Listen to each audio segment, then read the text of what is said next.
ரஜினிகாந்தை பல கிலோமீட்டர் நடக்க விட்ட ஜெயலலிதா. போயஸ் கார்டன் சொன்னாலே புரட்சி தலைவி ஜெயலலிதாவும் சூப்பர் ஸ்டார் ரஜினிகாந்தும் தான் ஞாபகத்துக்கு வரும். ஆனா இப்ப நயன்தாரா, தனுஷ், கஸ்தூரி உள்ளிட்ட திரை நட்சத்திரங்கள் வீடு கட்டி குடியேறிட்டாங்க. ஜெயலலிதா சிஎம்ஆ இருந்த போது அந்த பகுதியே பரபரப்பா இருக்கும். கான்வாயில் அவங்க கிளம்பும் போது மட்டுமல்லாம ஆல்வேஸ் அந்த பகுதி டைட் செக்யூரிட்டியில இருக்கும். யாரா இருந்தாலும் போலீஸ் சோதனைக்கு பிறகுதான் அந்த பகுதியையே கிராஸ் பண்ண முடியும். சாமானியனுக்கு இப்படி நடந்தா பரவாயில்ல, சூப்பர் ஸ்டாருக்கே இந்த நிலைமைன்னா என்ன ஆகும்? தொடர்ந்து ரஜினிகாந்தோட காரும் சோதனைக்கு உட்படுத்தப்பட்டு லேட் ஆனதால கடுப்பாகி ஜெயலலிதா கிட்ட தன்னோட அசௌகரியத்தை ஒரு லெட்டரா எழுதி கொடுத்தாரு. நடவடிக்கை எடுக்கப்படும் சொன்ன நிலையில சில நாட்களுக்கு பிறகு அதே பிரச்சனை ரிப்பீட் ஆச்சு.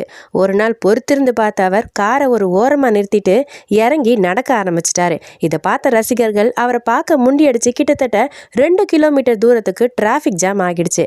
இந்த டிராபிக் ஜாம்ல ஜெயலலிதா மாட்டிக்கிட்டாங்க. இதை தொடர்ந்து ரஜினிகாந்த் போக வர மட்டும் தனி வழி அமைச்சு கொடுக்கப்பட்டுச்சு. இப்ப போயஸ் கார்டன் ஜெயலலிதா அம்மா இல்லாம சாதாரண தெரு மாதிரி இருக்கிறது குறிப்பிடத்தக்கது.